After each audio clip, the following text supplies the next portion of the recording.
તમને કોક એમ કે મોટામાં મોટું દુઃખ શું? તો કયો હાલો એનો જવાબ શું? મોટામાં મોટું દુઃખ કયું? જીવનમાં મોટામાં મોટું દુઃખ તમને એમ કે તમારી ઉપર મોટામાં મોટું દુઃખ કયું?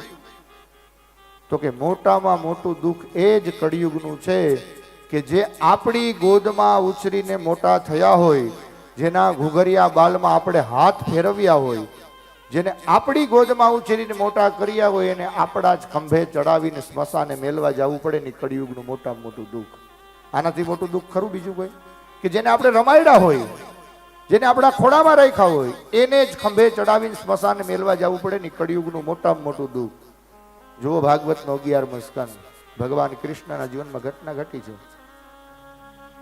પોતાના દીકરાઓ મદિરાના નશામાં ન પીવાનું પી અને પ્રભાસ તીર્થમાં હાથમાં હથિયારો લીધા અને કંઈકના મસ્તકો કપાણા.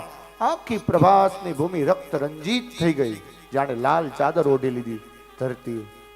અને એ સમયે પ્રભાસ ત્યારે તમે જાઓ તો પ્રભાસના પીપળે દ્વારકા વાળો આમ પગ ઉપર પગ ચડાવીને હસતા હસતા બેઠા છે. એને એનો આનંદ ન ખોયો.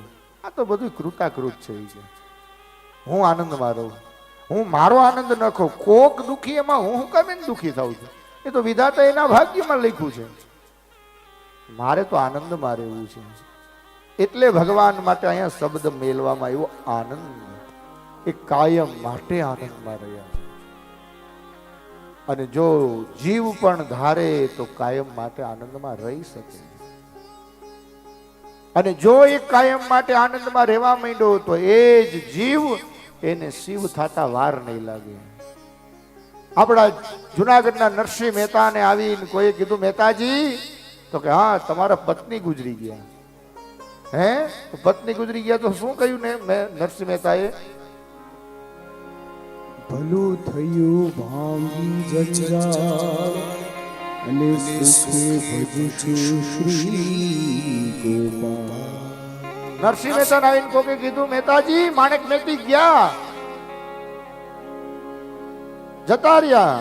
તો શું નરસિંહ મહેતાએ કહ્યું? એ ભલું થયું ભાંગી જંજાળ અરે સુખે ભજું છું શ્રી ગોપાલ. સારું થયું જે થયું. ઈ કે એક જવાબદારીમાંથી તો ઓછો થયો કે હવે ગોપાલને તો ભજવા મળશે.